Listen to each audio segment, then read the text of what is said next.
So, hey everyone, welcome to our series on understanding the basics of UVM.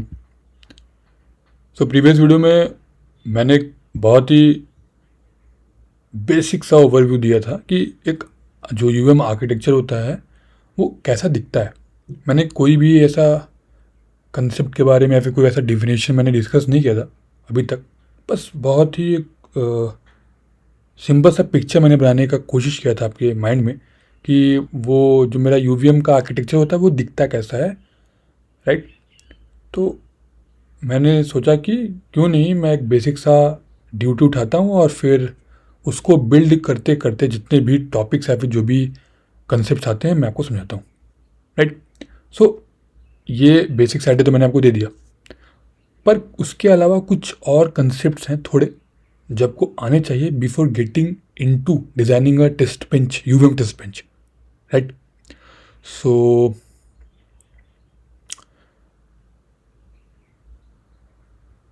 तो पहले तो आपको ये समझना पड़ेगा यूवीएम एक्चुअली में क्या है और वो कैसे काम करता है। तो एक बहुत ही मिसकंसेप्शन होता है लोगों के बीच में कि यूवीएम एक लैंग्वेज है, right. UVM is not a language. UVM built हुआ है लाइब्रेरीज के ऊपर। यानी कि देखिए, एक हमारे पास एक्सेलेरा यूवीएम वर्किंग ग्रुप है जिसमें कैडेंस आता है, आपका सीमेंस आता है, राइट। पहले मिंटाग्राफिक्स था, अभी उसको टेक ओवर कर देना सीमेंस ने। सिनॉप्सिस आता है, ये सब इस ग्रुप में है, इन्वॉल्व है। और ये सारे ग्रुप्स एक साथ जो इंजीनियर्स के होते हैं वो सिस्टम वेरिलॉग के कोड लिखते हैं।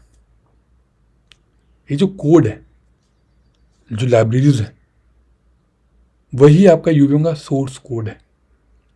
यानी कि यूवीएम में जो भी फीचर्स हैं, जैसे कन्फिगरेबल डेटाबेस होता है आपका, फैक्ट्री होता है, फैक्ट्री, उसके बाद आपका टीएलएम पोर्ट्स होते हैं, एक्सेट्रा। इसके अलावा जो भी आपका यूवीएम के फीचर्स होते हैं वो सारे इस यूवीएम के सोर्स कोड में लिखे गए हैं, राइट। उसके बाद आप क्या करते हो, आप जो भी अपना टेस्ट बेंच बनाते हो उसमें आप यूवीएम अंडर्स को पैकेज करके जो भी मैक्रोज होते हैं आप उसको इंक्लूड करते हो। तो उस इंक्लूड करने से आपके ये सारे जो भी कोड है, यूवीएम के जो भी सोर्स कोड है, वो अपने आप इंक्लूड हो जाते हैं, या फिर जो भी उसके फीचर्स हैं वो ओपन हो जाते हैं आपके टेस्ट बेंच के लिए, राइट। तो आपने यूवीएम का जो भी प्री बिल्ट, राइट, जो भी प्री बिल्ट क्लासेस थे, देखिए क्लासेस उससे तभी मैं समझाता हूँ। और एक इम्पॉर्टेंट बात बिफोर स्टार्टिंग दिस सीरीज, जो आपका प्री रिक्वेस्ट है वो यानी कि कोई बेसिक सिस्टम वेरिलॉग आना चाहिए। यानी कि उप्स जो भी कॉन्सेप्ट है, उप्स में जैसे क्लासेज हो गए, इनहेरिटेंस हो गया, ये सब कॉन्सेप्ट आपको आना चाहिए, या फिर उसका एक बेसिक आइडिया होना चाहिए कि ये सब काम कैसे करते हैं।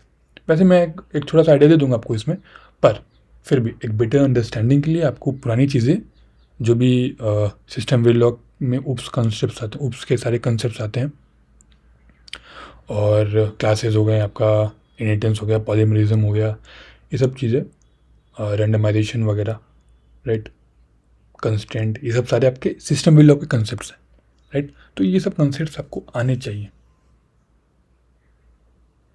हालांकि आपको एक आइडिया लग जाएगा, पर समझ रहे वो क्रिस्टल क्लियर जो होता है ना चीज़ों के बारे में, वो नहीं हो पाएगा आपको। तो होप करता हूँ आपको सिस्टम वेरिलॉग आता है और उस हिसाब से मैं आपको इस सीरीज़ में समझाऊंगा चीज़ें, राइट। तो ये बात समझ में आ गया कि यूवीएम कोई लैंग्वेज नहीं है, यूवीएम एक्चुअली में सिस्टम वेरिलॉग पे बिल्ड हुआ है। ये एक्चुअली में मेथोडोलॉजी है, समझ रहे हैं, मतलब कि कंपाइल्ड क्लासेस हैं पहले से, प्री बिल्ट एक आर्किटेक्चर है, एक मेथोडोलॉजी है, और उसको फॉलो करते हो आप और फिर अपना टेस्ट बेंच बिल्ड करते हो। हाँ, तो मैंने प्रीवियस बता दिया है, प्रीवियस जो भी लेक्चर से मैंने बता दिया है कि क्या ज़रूरत पड़ा आपको ये मेथोडोलॉजी बिल्ड करने का, क्यों आपको स्टैंडर्डाइज करना पड़ा अपने टेस्ट बेंच के क्रिएशन को, राइट। तो मैंने सब चीज़ें समझाया हुआ है पहले, ओके।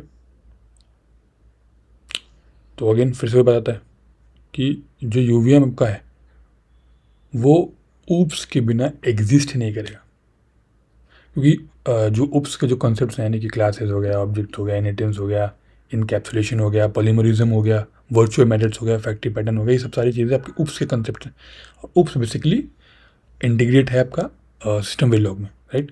तो वेरिलॉग जो था आपका लैंग्वेज, पहला लैंग्वेज जो था VHDL था, सॉरी VHD बोल रहा हूँ, HDL लैंग्वेज जो था आपका वेरिलॉग, तो उसमें उप्स का कंसेप्ट नहीं था। तो जैसे सिस्टम वेरिलॉग में उप्स के कंसेप्ट आए, तो जो आपका सिस्टम वेरिलॉग है वो एक मतलब एक हार्डवेयर डिस्क्रिप्टिव लैंग्वेज के साथ साथ एक वेरिफिकेशन लैंग्वेज भी बन गया। तो ये उप्स का फ़ायदा है, राइट। अब उप्स की हेल्प से आप कैसे यूजिबिलिटी बढ़ाते हो अपने कोड का, वो हम देखेंगे, आपको समझ में आएगा धीरे धीरे, राइट। सो पहले मैं आपको एक छोटा सा ओवरव्यू दे देता हूँ कि क्यों क्लासेस का होना ज़रूरी है, क्यों इनहेरिटेंस का होना ज़रूरी है आपके यूवीएम के एग्जिस्ट होने में, राइट। तो देखिए, पहली चीज़ तो एक बात समझिए कि क्लास क्या होता है, राइट। मुझे लगता है कि आपको आता है चीज़, पर फिर भी मैं एक आइडिया देता हूँ आपको कि क्लास एक्चुअली में एक ब्लूप्रिंट की तरह काम करता है। ब्लूप्रिंट समझते हैं, यानी कि जो कि मेमोरी लोकेशन लेता नहीं है। मतलब आपने कोई जैसे कोई घर बनाना है आपको, राइट। तो पहले आप उसका एक आर्किटेक्चर जो होता है उसका एक मैप बनाता है, उसका डायग्राम बनाता है, उसका एक ब्लूप्रिंट बनाता है। फिर उसके बाद जो वर्कर्स होते हैं, जो इंजीनियर होते हैं, उसको फिर एक्चुअली में इम्प्लीमेंट करते हैं, उसको घर बनाते हैं उस ब्लूप्रिंट की बेसिस पे। तो क्लास वैसे ही एक ब्लूप्रिंट है। अभी ये कोई मेमोरी या फिर कोई भी आपका स्पेस जो आपका कंप्यूटर में वो नहीं लिया है इसने, राइट। आपने जब क्लास बिल्ड किया है तो क्लास नॉर्मल सा एक ब्लूप्रिंट तरह काम करता है। यानी जब मैंने क्लास मॉनिटर रखा तो ये तो कुछ है ही नहीं, ये सिर्फ एक मैप की तरह काम कर रहा है, एक ब्लूप्रिंट की तरह काम कर रहा है। फिर जब मैंने ये लाइन लिखा, ये लाइन क्या बोल रहा है कि ये देखिए ये क्लास मॉनिटर है, इसका मैंने एक हैंडल क्रिएट किया, मॉनिटर मॉन। अब ये मेरा एक, इसको बोलते हैं हैंडल, जो ये MON मॉन है, ये एक हैंडल है। और फिर मैंने जब ये Monday mon is equal to new किया, तो ये एक्चुअली में आपका अब जाके एक ऑब्जेक्ट बन गया। तो अब ये मेमोरी लोकेशन इसने लिया, राइट। तो जो भी इसके अंदर के वेरिएबल्स होंगे, जो भी मेथड्स या फिर जो भी फंक्शंस होंगे, वो अब जाके स्पेस लेंगे आपकी मेमोरी में। समझ में आया ये चीज़? ये थोड़ा सा आपको व्यू देगा क्लास के बारे में,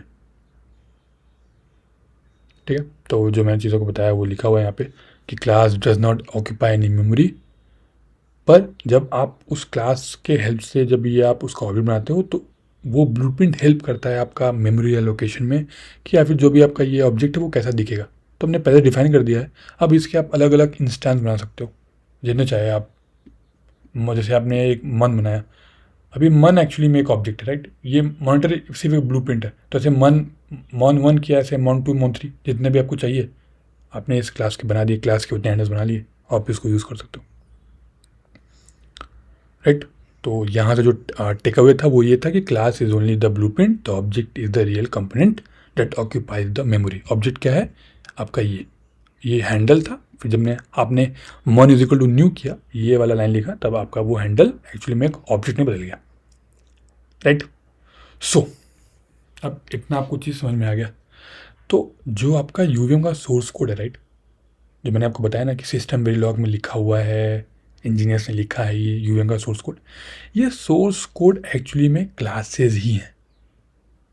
मतलब कि जो भी कंपोनेंट आप देखते हो, मॉनिटर देख लिया, स्कोप बोर्ड देख लिया, इन्वायरमेंट देख लिया, एजेंट देख लिया, टेस्ट देख लिया, सारे क्लासेस हैं।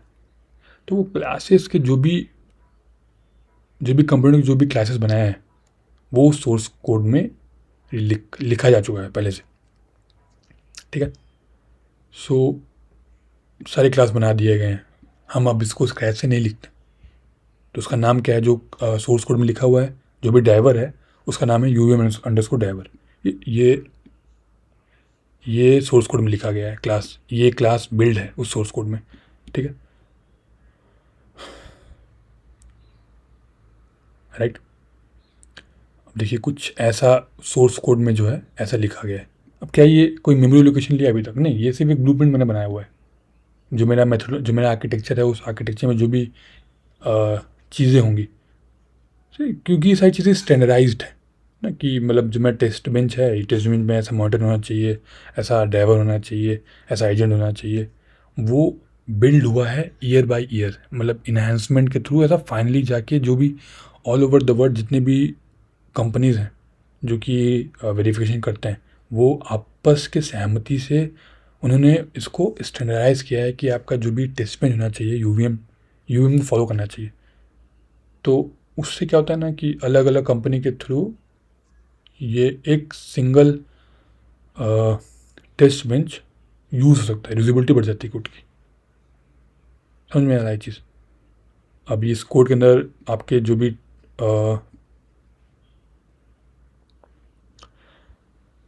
बिल्ड बिल्ड रिपोर्ट, ये सब सारे फेजेस हैं। फेजेस अभी आगे मैं बताता हूँ क्या है, फेजेस क्या हैं।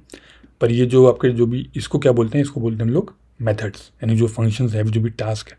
तो फंक्शन और टास्क के बीच में आपको डिफरेंस मालूम होना चाहिए कि फंक्शन का ज़ीरो कंपाइलेशन या रन टाइम होता है, और टास्क कुछ जो भी आपका मेथड जिसमें आपको कुछ टाइम का इंपॉर्टेंट कुछ टाइम लगता है, वहाँ पे आप टास्क यूज़ करते हो, फंक्शन यूज़ करते हो। तो ये सब चीज़ें आपको पहले से मालूम होनी चाहिए। ये सब चीज़ें आपका सिस्टम वेरिलॉग का है, तो ये सब कंसेप्ट आपको मालूम होने चाहिए, राइट। तो सोर्स कोड में ऐसा तो कुछ लिखा हुआ है। अब ये यूवीएम कंपोनेंट क्या है, ये पहले से सोर्स कोड में लिखा गया है। तो मतलब कि जो कंपोनेंट्स आपके, जैसे आपका ड्राइवर हो गया, मॉनिटर हो गया, एजेंट हो गया, इन सब में कुछ ऐसे कॉमन चीज़ें होंगी जो सब में लग रहा है। तो उन सारे कंसेप्ट को एक क्लास में से डाल लिया, यूवीएम कंपोनेंट, और फिर उसको सब में एक्सटेंड कर रहा है और फिर बिल्ड कर रहा है, राइट। अभी एक्सटेंड क्या है? एक्सटेंड हम लोग बोलते हैं इनहेरिटेंस का कंसेप्ट है, राइट। सो इनहेरिटेंस से हम क्या करते हैं, हम लोग जो भी पेरेंट क्लास को बोलते हैं, ये एक मेरा पेरेंट क्लास है, राइट। पेरेंट क्लास के जो भी फीचर्स है, जो भी मेथड्स, जो भी पैरामीटर्स है, वो मैं एक्सटेंड कर रहा हूँ अपने चाइल्ड क्लास में, राइट। और ये वर्चुअल कीवर्ड का क्या है कि ये हमारे पॉलीमरिज्म को सपोर्ट करने में हेल्प करता है। वर्चुअल कीवर्ड से मैंने कोई भी फंक्शन या फिर कोई भी टास्क डिफाइन किया है, तो वो ओवर ऐड किया जा सकता है हमारे बेस क्लास में या फिर चाइल्ड क्लास में, राइट। सो वर्चुअल कीवर्ड सब सिस्टम वेरिलॉग के कॉन्सेप्ट है। तो अगेन प्री रिक्वेस्ट क्या है, यूवीएम स्टार्ट करने से पहले आपको सिस्टम वेरिलॉग, ओप्स, ये सब आने चाहिए, तभी आपको ये अच्छे से समझ में आएगा। बहुत इन डेप्थ भी नहीं आना चाहिए, पर जो बेसिक कंसेप्ट, जो भी बेसिक कीवर्ड्स है, सुपर कीवर्ड हो गया आपका, वर्चुअल कीवर्ड हो गया, दिस, ये सब जो कीवर्ड्स हैं, ये सब के बारे में आपको आना चाहिए। तो मैं एक यूवीएम का प्लेलिस्ट भी स्टार्ट करूँगा, पर अभी फ़िलहाल के लिए आप कहीं और से पढ़ के आइए और फिर इस प्लेलिस्ट को स्टार्ट करिए। बेसिक कंसेप्ट भी पढ़ सकते हैं आप, तभी आपको एक अच्छा विजुलाइजेशन मिलेगा। तो जो मेरा सोर्स कोड था उसमें मैंने यूवीएम मॉडल लिख दिया था। मैंने नहीं लिखा था, जो मेरे ये ग्रुप था, ये जो ग्रुप था, ये इस ग्रुप ने लिख दिया, राइट।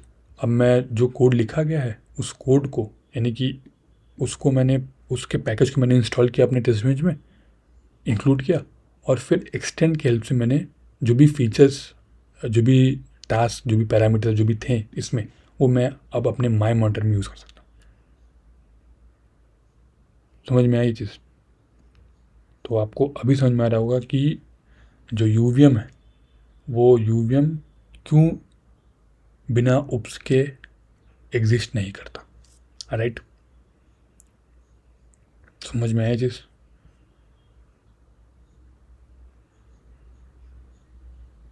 सो फिर बात आती है आपका इनहेरिटेंस के बाद, कि मतलब कि कैसे मैं इनहेरिटेंस की हेल्प से जो भी सोर्स कोड में मॉनिटर लिखा हुआ था, उस मॉनिटर के फीचर को मैं अपने मॉनिटर हैं जो मैं मॉनिटर बनाऊंगा अपने ड्यूटी के लिए, उसके फीचर्स को मैं अपने ड्यूटी में, अपने ड्यूटी के टेस्टिंग में इंटीग्रेट कर सकता हूँ, राइट। तो यूवीएम का जो रन फेज के जो भी फीचर्स थे वो मैं अपने रन फेज के फीचर में डालूंगा, ओके।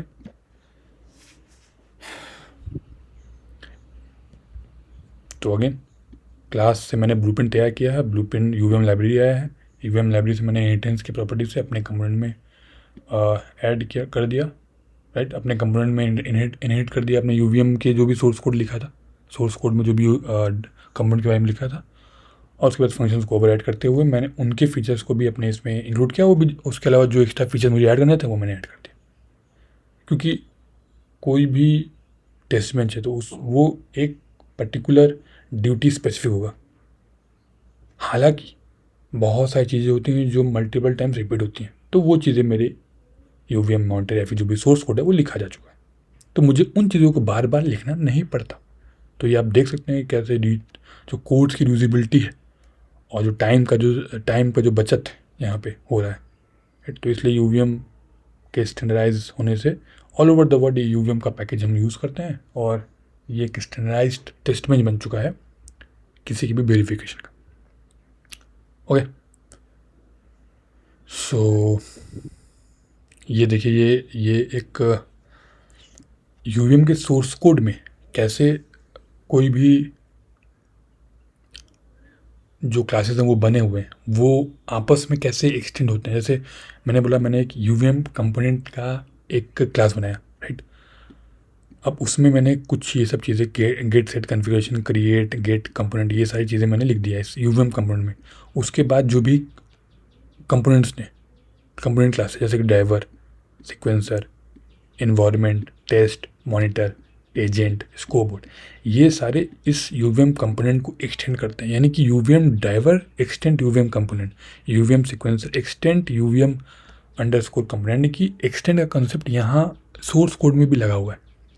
क्योंकि कुछ फीचर्स ऐसे हैं जो सब में कॉमन है, तो क्यों मैं वापस सारी चीज़ों को मैं वापस लिखूँ इसके अंदर, फिर इसके अंदर, फिर इसके अंदर, फिर इसके अंदर, फिर मैंने एक जगह लिख दिया और फिर सब में एक्सटेंड कर रहा हूँ। उसके अलावा जो एक्स्ट्रा फीचर ड्राइवर मेरा कैरी करता है वो ड्राइवर में मैंने लिख दिया, जो एक्स्ट्रा फीचर मैं सिक्वेंसर कैरी करता है वो मैंने सिक्वेंसर में लिख दिया, जो एक्स्ट्रा फीचर मेरा इन्वायरमेंट में कैरी करता है वो मैंने इन्वायरमेंट में लिख दिया।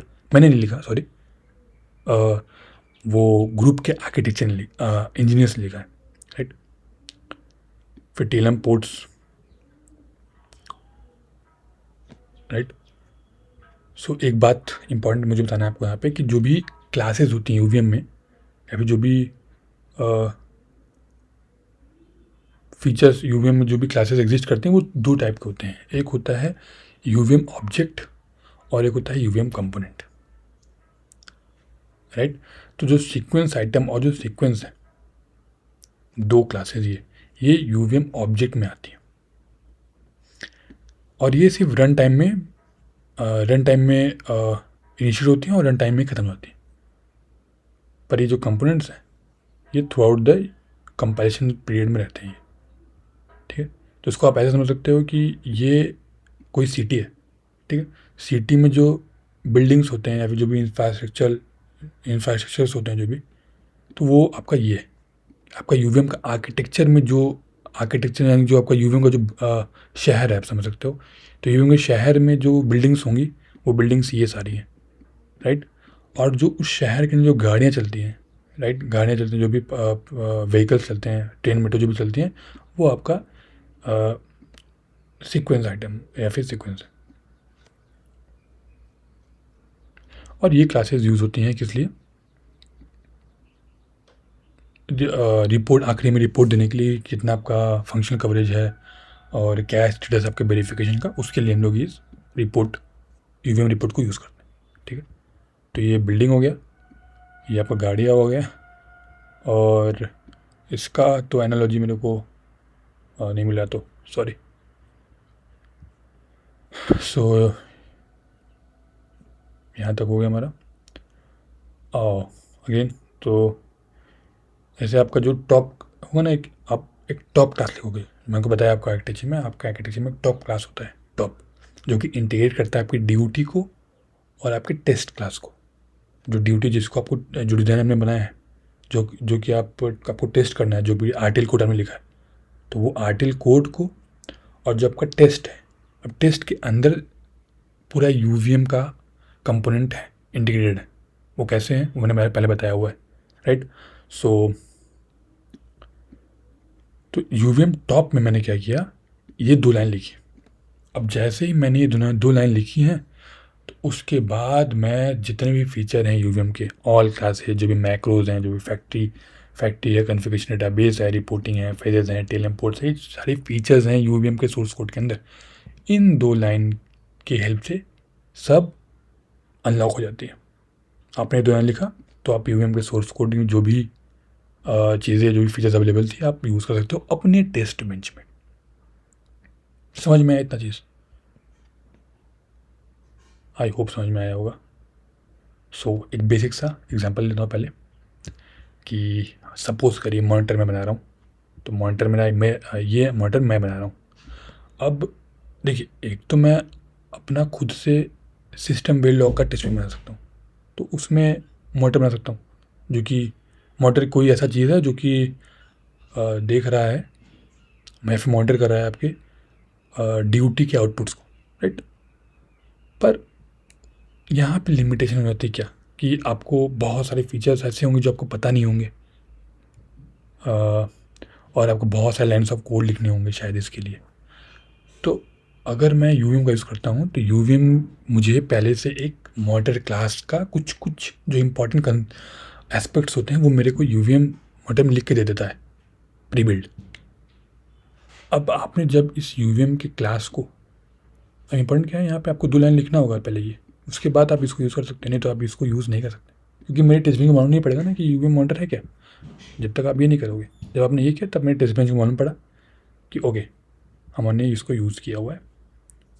तो हम जो यूवीएम का शेड्यूलर होता है, यानी कि समझिए कि जैसे कंपाइलेशन करते हैं ना, कंपाइल करते हैं अपने कोड्स को, तो जो कंपाइलर होता है उसको मालूम होना चाहिए ना कि ये पैकेजेस आपने इंक्लूड किया हुआ है। तो उसके साथ साथ यूवीएम का जो शेड्यूलर आता है, समझिए कि यूवीएम का कंपाइलर, तो आप वो अपने कंपाइलर को बता दोगे कि आपको आपने अपने टेस्ट बेंच में यूवीएम यूज़ किया हुआ। तो मैंने जब यूवीएम मॉनिटर यूज़ किया तो यूवीएम मुझे बहुत सारे फीचर्स देता है, और वो मैं अब अपने मॉनिटर में यूज़ करता हूँ।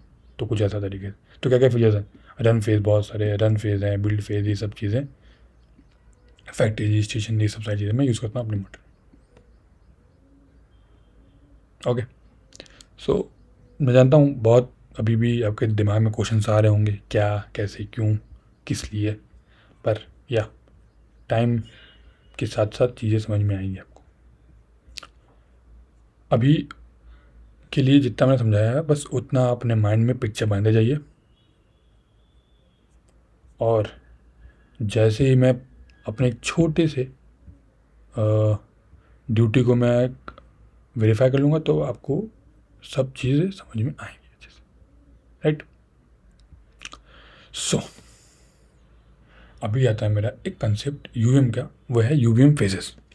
सो फेजेस में समझ रहे हैं आप, फेज़, लाइफ का फेज़ जैसे होता है, अभी आपका ख़राब चल रहा है, कभी अच्छा चलेगा, तो ऐसे यूवीएम का भी फेज़ होता है। तो यूवीएम का ख़राब और अच्छा फेज़ नहीं होता है, यूवीएम का कौन सा यू नो बिल्ड कर रहे हो, कि आप यूवीएम अभी रन कर रहा है, मतलब वेरीफाई कर रहा है कि यूवीएम के आप आर्किटेक्चर को बिल्ड कर रहे हो, कि उनके कंपोनेंट्स को कनेक्ट कर रहे हो, वो यूवीएम का फेज़ होगा। अब देखिए, ये फेज़ का मतलब क्या है, बिल्ड फेज़ क्या है, अब सुना होगा, अगर आप यूवीएम पढ़ने आए हो तो आप पहले थोड़ा कुछ रिसर्च किए होगे उसके बारे में, तो आपने सुना होगा बिल्ड फेज़ होता है, रन फेज़ होता है, राइट, करंट फेज़ होता है। तो ये सब क्यों होते हैं? तो जैसे मैंने आपको पहले बताया कि UVM is build on classes, right, और classes is nothing just a blueprint, right. So blueprint है, यानी कि पहले मुझे उस ब्लूप्रिंट की हेल्प से एक एक्चुअल मेमोरी स्पेस बनाना पड़ेगा। अब मैंने जब अलग अलग क्लासेस बनाए हुए हैं तो अब उनको कनेक्ट भी करना पड़ेगा ना। तो मैंने बिल्ड किया, मैंने ब्लूप्रिंट की हेल्प से बिल्ड किया क्लासेस, एक्चुअल मैंने मेमोरी लोकेशन एलोकेट किया, अब क्लासेस बिल्ड हो गए, फिर उनको कनेक्ट करना पड़ेगा। अब जब कनेक्ट हो गया है, अब जब सारी चीज़ें मेरे पास बन के आ चुकी है, तब आप थ्रो करोगे अपने जो भी ट्रांजेक्शन्स हैं अपने ड्यूटी को, और उसके बाद आप चेक करोगे जो आपका वेरिफिकेशन का जो भी एस्पेक्ट्स था, जो भी फंक्शन का आपका रिक्वायरमेंट था, जो भी टेस्ट केसेस था, आपने पूरा वेरीफाई किया कि नहीं किया, वो सब आप बाद में रिपोर्ट बनाओगे। तो आप समझ सकते हो कि इन चीज़ों को कैसे स्टैंडर्डाइज कर दिया गया है हमारे यूवीएम फेजेस में, राइट। अब देखिए, कि यूवीएम फेजेस क्यों होते हैं। देखिए, आप नॉर्मल सोच सकते हो ना कि क्यों एक अलग से सर दर्द लेना, वाई। तो देखिए, समझिए कि मेरा यूवीएम फेज नहीं था, तो यूवीएम फेज नहीं था तो मतलब जो भी कंपोनेंट्स हैं, अब देखिए आप देखेंगे ना कि कैसे एक्सटेंड होता है, या फिर कंपोनेंट के अंदर कंपोनेंट होते हैं। आपने आर्किटेक्चर पहले मैंने दिखाया आपको, तो उसमें दिखाया था कि एक कंपोनेंट है, उसके अंदर दूसरा कंपोनेंट है, फिर उसके अंदर तीसरा कंपोनेंट है। ऐसे एक आर्किटेक्चर है।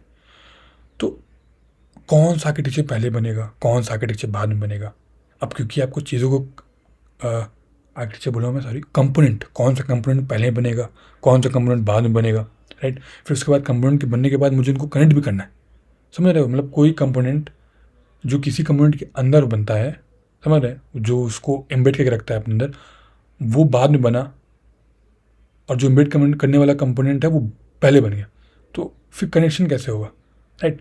तो ये सब चीज़ें शेड्यूलर को कंफ्यूज करती है। शेड्यूलर क्या है, कंपाइलर है एक्चुअली में, जो आपके यूवीएम टेस्ट बेंच को कंपाइल करता है, ऐसा समझ लीजिए आप। सो समझ रहे हैं, मतलब कि कोई भी चीज़ वेट नहीं करेगा, सब अपने आप बनते जाएंगे, कोई ऐसा सिंक्रोनाइजेशन नहीं होगा चीज़ों का। तो फेज़ क्या करता है, फेजेस हमें सिंक्रोनाइजेशन देता है। मतलब कि पहले जो अंदर वाला, सबसे अंदर वाला कमेंट है वो बन जाओ भाई, पहले तुम बन जाओ, उसके बाद ऐसा एक के ऊपर एक करके अपने आप सब चीज़ें बिल्ड हो जाती हैं।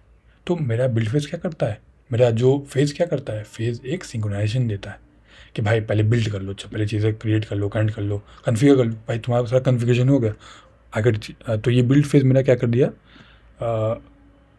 बिल्ड फेज़ ने कंफर्म कर दिया कि आपका जो आर्किटेक्चर जैसा कुछ चाहिए था वो बन चुका है, कनेक्ट हो गया है, कन्फिगर हो गया, ठीक है, ये बिल्ड फेज़ हो गया। उसके बाद रन करो आप, आपका जब आर्किटेक्चर आप श्योर हो गया कि मेरा जितना भी कंपोनेंट्स जो रिक्वायर्ड था यूवीएम के आर्किटेक्चर में, वो श्योर शॉट आपका हो गया है, तो आपने रन किया मतलब जो भी स्टिमुलस था, जो भी टेस्ट केस था, ड्राइव करो, ड्यूटी को मॉनिटर करो, ये सब चेक करो, ये सब पूरा चीज़ करो, और आखिरी में रिपोर्ट बनाओ आप, राइट। तो ये जो फेज़ है, फेज़ क्या करता है, सबसे इंपॉर्टेंट चीज़, ऑर्गेनाइज करता है in a ordered stage. Phase organises everything in a order stage. जो सबसे मेन इंपॉर्टेंट चीज़ था फेजेस का ये। कंफ्यूज मत होइएगा कि क्यों एक एक्स्ट्रा हेडेक लिया गया है, क्यों बिना फेजेस के हम लोग अपने आर्किटेक्चर को नहीं बना दे रहे हैं। तो आप इससे रिलेट कर सकते हैं, राइट। तो पॉइंट इंपॉर्टेंट है कि बिना फेजेस से क्या होगा, कंपोनेंट एग्जीक्यूट रैंडमली, कैसे भी एग्जीक्यूट होंगे, कैसे भी बनेंगे, कैसे भी स्टिमुलस थ्रू होगा। ऑब्जेक्ट क्या पता कोई एग्जिस्ट नहीं किया और पहले ही रन फेज स्टार्ट हो गया, हाँ, कनेक्शन इनकम्प्लीट है, राइट। रेस कंडीशन पॉसिबल है कि डिफ़िकल्ट टू डिबग। जब मेरा आर्किटेक्चर से डिफाइंड नहीं है तो मैं अब उस आर्किटेक्चर से के हेल्प से मैं कैसे अपनी ड्यूटी को वेरीफाई कर सकता हूँ, राइट। सो यूवीएम के टेस्ट बेंच होने से क्या होगा, डिटर्मिनिस्टिक एग्जीक्यूशन होगा, प्रॉपर ऑब्जेक्ट क्रिएशन होगा, कंपोनेंट कनेक्शन होगा अच्छे से यूज़ करने से पहले, सेफ सिंक्रोनाइजेशन होगा, राइट, प्रेडिक्टिबिलिटी बढ़ेगी। तो यूवीएम फेज़ का होने का ये इंपॉर्टेंस है। अब फेजेस कौन कौन से हैं, 3 फेज होते हैं। बिल्ड फेज होगा, एक रन फेज होगा, और एक क्लीन अप फेज होगा। सबसे इंपॉर्टेंट जो 3 चीज़ें हैं जो मुझे लगता है कि होने चाहिए, वो है एक बिल्ड फेज, एक कनेक्ट फेज, और एक रन फेज। उसके अलावा ये एक्स्ट्रा फीचर्स हैं जो आप यूज़ चाहो तो करो, चाहो तो नहीं करो। बेसिक जब हम लोग स्टार्ट करें तो हम लोग सिर्फ 3 फेजेस को लेकर करते हैं, राइट। उसके बाद क्यों हम लोग ने कोड को बढ़ाएं, क्योंकि वो इम्पोर्टेंस का आपको, जब देखिए किसी भी चीज़ का इम्पोर्टेंस आपको तब समझ में आता है जब वो नहीं होता है, राइट। तो मान लीजिए मैं एंड ऑफ एलेबोरेशन फेज़ मैंने अपने इसमें नहीं डाला, अपने यूवीएम के फेज़ में नहीं डाला, तो फिर इसकी कमी आपको महसूस होगी। तो फिर उस कमी से इसका इम्पोर्टेंस आपको समझ में आएगा, समझ रहे हैं। मैंने आपको पहले ही अगर दे दिया कि भैया ये एंड ऑफ एलेबोरेशन फेज़ यहाँ पे है, तो फिर आपको इसकी कमी महसूस नहीं होगी, तो आपको इसका इम्पोर्टेंस समझ में आएगा नहीं। पर ये 3 चीज़, एक बिल्ड, एक कनेक्ट और एक रन, ये 3 चीज़ तो होना बहुत ज़रूरी है। अब देखिए रन फेज़ जो होता है, उस रन फेज़ में ये सारी चीज़ें साथ में हो रही होती हैं, मतलब इसमें कोई, समझ रहे, नेगोशिएशन नहीं, ये सब नेगोशिएबल है ही नहीं। मतलब रन फेज़ में तो ये सारी, जब आप रन करते हो तो ये सारी चीज़ें अपने आप हो रही है, pre reset, reset, post reset, pre configure, post configure, pre main, ये सारी चीज़ें साथ में साइमल्टेनियसली होती रहती हैं, राइट। तो आपको ब्रीफ देता हूँ कि बिल्ड फेज क्या कर रहा है, बिल्ड फेज हर एक कंपोनेंट जो क्लास आपने बनाए हैं उन क्लास के ऑब्जेक्ट्स बना रहा है, हैंडल बना के उनका ऑब्जेक्ट बना रहा है। तो ये बिल्ड फेज में होता है। फिर करंट क्या होता है, अब सब ऑब्जेक्ट्स बन गए हैं तो अब कनेक्शन होगा आपका, कि मैंने दिखाया है कि कैसे ट्रांजेक्शन फ्लो होता है थ्रू आउट द यूवीएम आर्किटेक्चर। तो अब फ्लो होगा तो कौन फ्लो करवाएगा, अगर कनेक्शन प्रॉपर नहीं होगा तो कनेक्शन करवा दिया तो अब यूवीएम का जो ट्रांजेक्शन जो फ्लो होगा, ट्रांजेक्शन समझ रहे हैं, इनपुट्स जो ड्राइवर्स हैं जो मेरे ड्यूटी को ड्राइव करेंगे वो थ्रू आउट द आर्किटेक्चर कैसे फ्लो होंगे जब कनेक्शन प्रॉपर नहीं होगा। तो कनेक्ट फेज होगा जो कि ये कंफर्म करेगा कि आपका पूरा आर्किटेक्चर प्रॉपर कनेक्शन हो चुका है, अब आपका ड्यूटी अपने आप ड्राइव होगा। फिर एंड ऑफ इलेबोरेशन फेज क्या है, ये कंफर्म करता है कि आपका जो बिल्ड फेज है और जो कनेक्ट फेज है ये प्रॉपरली हो चुका है। उस पर रन फेज क्या होता है, रन फेज एक्चुअली में जो स्टिमुलस होते हैं, जो ट्रांजेक्शन्स होते हैं वो through out the architecture flow करते हैं, मतलब सिक्वेंसर से होते हुए, ड्राइवर से होते हुए ड्यूटी आउटपुट प्रोड्यूस करता है, मॉनिटर उसको मॉनिटर करता है, वहाँ से फिर वो ब्रॉडकास्ट करता है आपका स्कोर बोर्ड में या फंक्शनल कवरेज में, ये सब वहाँ ब्रॉडकास्ट करता है। और उसके बाद आप देखते हो कि जब ये रन पूरा हो गया उसके बाद स्कोर बोर्ड आपका चेक करता है कि ओके मेरा जो एक्सपेक्टेड आउटपुट था और जो एक्चुअल आउटपुट है वो दोनों इक्वल है कि नहीं है, जैसा मैं डिज़ायर्ड मेरा जो स्पेसिफिकेशन था वो क्या मीट करा है ये मेरा आर्टिकल कोड, तो मैं जो भी मेरा बग्स होगा वो फाइंड करूँगा, राइट। तो क्लीनअप फेज में क्या हो रहा है, एक्सट्रैक्ट करेगा रिपोर्ट, समझिए इसको रिपोर्ट फोर्स बोलते हैं, कि रिपोर्ट एक्सट्रैक्ट करेगा कि ओके एक्सट्रैक्ट किया, चेक किया, रिपोर्ट किया, फाइनलाइज किया कि ओके फंक्शनल कवरेज वाली चीज़ और जो भी एस्पेक्ट्स होते हैं मेरे वेरिफिकेशन प्लान में। तो ये यूवीएम फेज़ हो गया।